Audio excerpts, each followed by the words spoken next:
So we're going to be speaking now with Alexander Boot. Alexander Boot is a frequent guest of mine. He's a British writer of Russian descent. He's the author of several books, which you can check out on his website, and he writes on politics on his blog there.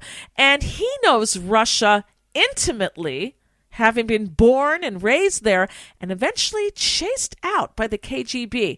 And he's going to be giving us his take on how to respond to this Iranian threat with the Russian president. And that's going to be very, very interesting to hear his point of view. You can visit his website while we're talking at www.alexanderboot.com. So shalom, Alexander. Shalom, Tamar. It's very, very good to have you on. So I've presented the case. According to this Arucheva article, it says that the Iran wants to force Israel to open up a front on the Golan. And let me just read this very quickly, and then you'll comment on that. It says here, at their upcoming meeting scheduled for Thursday, Netanyahu intends to speak with Putin about Israel's opposition to the Iranian attempts to establish a permanent military and naval presence in Syria. And in fact, he says here that Iran is attempting to slowly open up a front with Israel in the Golan Heights. And he plans to tell President Putin about Israel's extreme opposition to this plan and about the possibility Israel will choose to attack. And Netanyahu continues and says, I hope we will be able to come to the understandings necessary to prevent, as much as possible, confrontations between Russian and Israeli forces, just as we've been able to do until now. So, how do you see the situation? Let's put it this way. The situation is rather fraught. Because there's so many clashing interests are involved. There's Russia, there's Syria herself, let's not forget about that. There's Israel, there's Iran. There's definitely NATO, most specifically the United States. And it takes a lot of fancy footwork, I dare say, to negotiate a possible course in between all those undercurrents. And obviously, every participant in this drama pursues his own self-interest. Russian self-interest is manifold. Well, first, it clearly sees the West in general, the United States in particular, as an enemy, regardless of what kind of peaceful noises they make, and regardless of how much they seem to adore the new president. They, in their own mythology, the West is a deadly threat. So they will do absolutely anything to hurt the West and to create some kind of troubled waters, to create perhaps some dissent among various Western allies or Western powers, of which Israel is clearly one. At the same time, they're pursuing their own geopolitical interests in the area, because Iran isn't the only one who's talking about establishing bases in Syria. Russia has already done so. They've already established a foothold in Syria. There's going to be a permanent base, which sort of fulfills the millennium, well, no, that's an exaggeration, the centuries-old dream of the Russian Empire of getting access to warm waters, to the Mediterranean. So Israel, of course, finds itself in a very precarious position. On the one hand, it's facing up to the Muslim world, and we all know what the Muslim world wants to do to Israel, and it wants to exterminate it. Iran is clearly the flag bearer at this time, possibly the most aggressive force of the states. I'm not excluding ISIS. Moreover, they're clearly working on creating a nuclear weapon, something which was enabled by Obama's treaty with them, which Trump is threatening to repeal. So Israel has to tread very, very carefully. in the past, for example, in 1981, Operation Babylon, when Israel took out the Iraqi nuclear reactor, I mean, that went off very smoothly. Can Israel do the same thing now be that with the nuclear capability that Iran is establishing, or with its bases in Syria? I don't know. I'm not an expert on the nuts and bolts of military affairs to know whether it's feasible. If it is, it certainly should be one of the options considered. And I also suspect that President Trump will not shackle Israel to the same extent as Obama did. Then, of course, Iran is a client state of Russia, one of its client states. So there's a huge potential for conflict. I don't know what's going to happen. I mean, a direct clash between Israel and Russia would be deadly, I think. Do you think that Iran is using Russia as like a bulletproof vest? Well, of course. I mean, sort of. I mean, I hope I'm not offending anybody by suggesting sort of the same way in which Israel is using the United States. It's a security blanket, of course. I mean, Iran depends on Russia every step of the way. I mean, for all its armaments come from Russia, or most of their armaments come from Russia. The nuclear technology that they're using comes from there. There are lots of Russian nuclear physicists and engineers working there. It's a very intimate relationship, and they obviously count on Russia as a protector, so that Russia would protect them from Israel. I'm sure what Mr. Netanyahu will be discussing on Thursday with Putin will be the possibility of direct military action against Iran. And how do you think Putin's going to take that? I mean, Putin's not going to want Israel firing, there and taking out Iranian bases. Well, I suspect the United States will have to get into that act and sort of mediate I don't know the details of this meeting. I wonder if any American representatives will be present. But I think it would be a good idea, because if the new administration says absolutely unequivocally that it regards Israel the same way as it regards any NATO member, and any attack on Israel is an attack on NATO, as per Article 5 of the NATO Charter, even though Israel is not technically speaking a NATO member, then I suspect that Putin would think twice before using force against Israel. But you see, with those people, you can never tell. The greatest problem about dictators like Putin is that they are unpredictable. Mm-hmm. They may act on a whim, something that, for example, an American president or an Israeli president really can't do. Right. Because there are checks and balances in place. So what you're saying is very scary, because what we see here is we see that there's a conflict, a local conflict here in the Middle East between Syria and Israel and Iran. And then you've got the big players, the United States and Russia, which are backing two different sides. And this could really explode into a huge, huge conflict. Well, they're backing two different sides, but in a weird sort of way. For example, Trump never ceases to stress how much he respects Putin, how much he loves Russia, and how much he hopes that America and Russia will come together and solve the problem in the Middle East. Quell the Russian bear. And this brings us to the question of the relationship between Donald Trump and Russia, and all these accusations that the liberal media and liberals are throwing at him, and what is really going on. So where would you like to start, Alexander Boot? Well, start with the fact that Putin himself is a career KGB officer, and 85% of his government are as well. which means that they sort of approach international relations using their professional expertise. So there's absolutely no question they've been cultivating Trump for a very long time.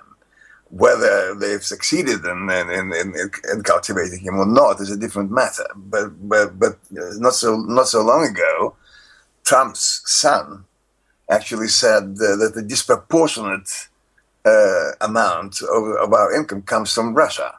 So there is a personal interest in all that, and the Russians obviously have, for the same reason I mentioned earlier, because they try to create troubled waters. They are interested in the president like Trump because he makes anti-NATO noises, he makes anti-Europe noises, and he comes across as an isolationist.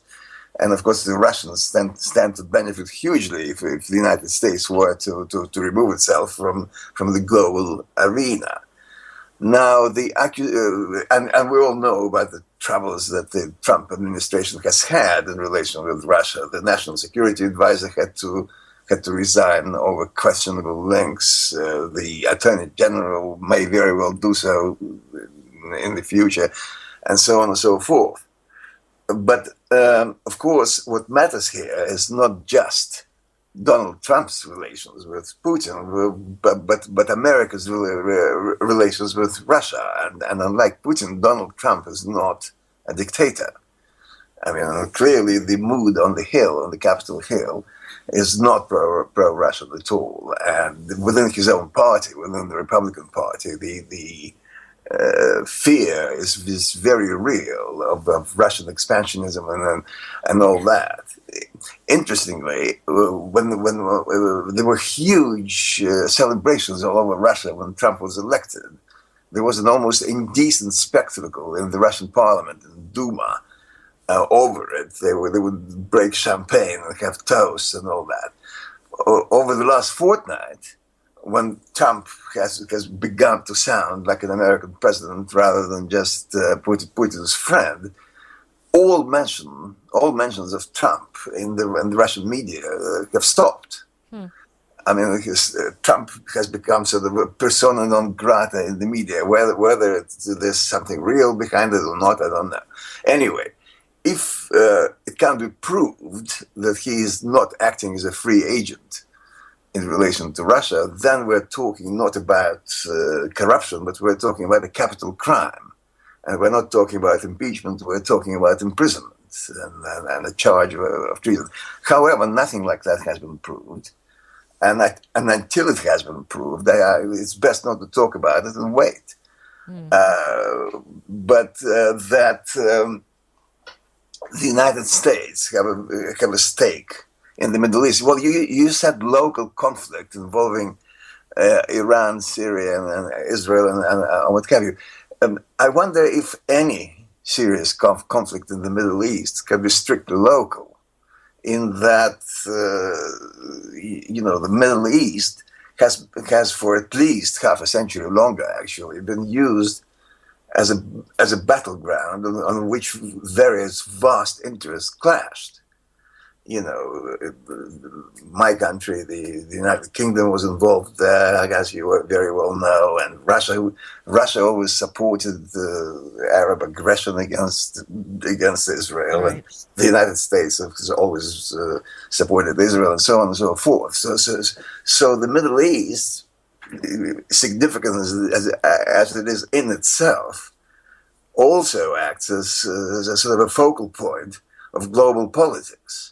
And Israel is right at the center of it. All right, maybe we'll return to that because we only have a few more minutes left. And I want to get to an article that you wrote. And again, if anybody wants to check it out, it's at alexanderboot.com. The name of the article is called Russians Storm the Reichstag Again. And it's very interesting because in your article here, you write how the Russian population is backing Putin and this Well, let me just read this. What you wrote here. You wrote, the initiative has touched a chord in the mysterious Russian soul, directly linked to a much-touted superior spirituality. Thousands of cars around Moscow are tastefully decorated with bumper stickers saying, "To Berlin," and "We can do it again." So why don't you explain that really briefly? Well, Putin and his government have been whipping up this war hysteria, which is a traditional stratagem of a government that can't provide any kind of material goods for the population. And so as the Russians get poorer and poorer and hungrier and hungrier, this war hysteria gets more and more febrile. And if you read the Russian press, it's awful. You know, I left the Soviet Union back in the early 70s. I'd never heard anything like that. I'd never heard talk show hosts screaming to Berlin, or we can do it again, or if they don't want to talk to Lavrov, who's the foreign minister, right, they'll talk to Shoigu, who is the defense minister. So there are direct threats. I mean, Dmitry Kiselyov, who is Putin's chief spokesman on such matters on TV, said we could turn America into nuclear dust. You know, and such things were never said, even at the height of Soviet power. So whether or not it's just used for PR purposes and as a blackmail weapon, or conceivably as a statement of intent, is open to question. But this is interesting to take a peek into Russian society. So explain to our listeners in about one or two sentences only why the Russian bear wants to poke at Berlin now.